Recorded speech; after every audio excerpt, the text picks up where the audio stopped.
Atlantic মহাসাগরে রহস্যে ঘেরা এক স্থানের নাম বারমুডা ট্রায়াঙ্গেল। এটি শয়তানের ত্রিকোণ নামেও পরিচিত। উত্তাল সাগরের এই অঞ্চল ঘিরে প্রচলিত রয়েছে নানা কল্পকাহিনী।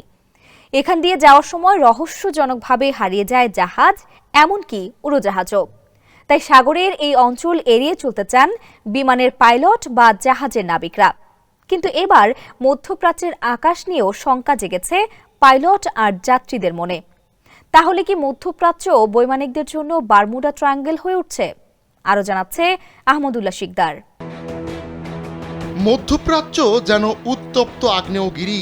সেখানে এক বছরের বেশি সময় ধরে চলছে সংঘাত। বিশেষ করে ইসরায়েল ফিলিস্তিনের এই যুদ্ধে জড়িয়ে পড়েছে অনেকগুলো পক্ষ।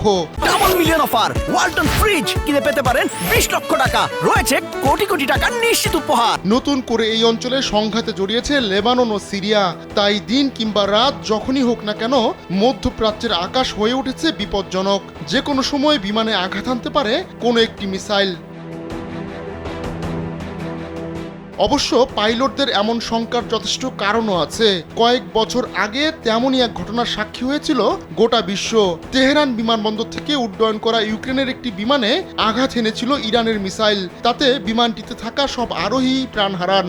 সাম্প্রতিক মাসগুলোতে তেমন কিছু ঘটার ভয় আবারও ঘিরে ধরেছে পাইলটদের।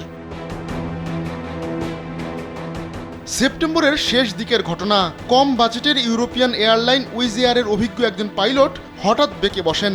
রাতের আকাশে ইরাকের ওপর দিয়ে বিমান চালাতে হবে তা যেন তিনি মানতেই পারছিলেন না। বিশেষ করে ওই সময় ইরান ও ইসরায়েলের মধ্যে উত্তেজনা চরম তুঙ্গে ছিল।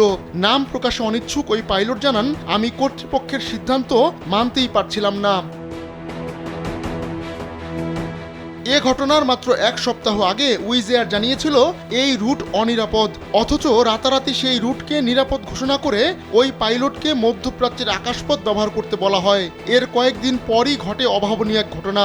1 অক্টোবর ইরান থেকে ইসরায়েলে ঝাঁকে ঝাঁকে মিসাইল ছোড়া হয়। এরপর অনেকটা বাধ্য হয়েই নিজের আকাশসীমা বন্ধ করে দেয় ইরাক। গেল কয়েক মাসে মধ্যপ্রাচ্যের এই অঞ্চলে বিভিন্ন ঘটনার পরম্পরায় আকাশসীমা বন্ধ করে দেওয়ার মতো ঘটনা ঘটেছে। এমত অবস্থায় মধ্যপ্রাচ্যের আকাশসীমা নিয়ে ইউরোপিয়ান এয়ার ইন্ডাস্ট্রিতে নিরাপত্তা শঙ্কা বেড়েই চলছে। কিন্তু এই রুট পরিহারের সুযোগও নেই তাদের হাতে। ভারত, দক্ষিণ পূর্ব এশিয়া ও অস্ট্রেলিয়ায় যাওয়ার জন্য এই রুট খুবই গুরুত্বপূর্ণ। গেল বছর এই রুটে প্রতিদিন ইউরোপে এবং ইউরোপ থেকে 1400 ফ্লাইট চলাচল করেছে। আহমদুল্লাহ শিকদার, কালবেলা।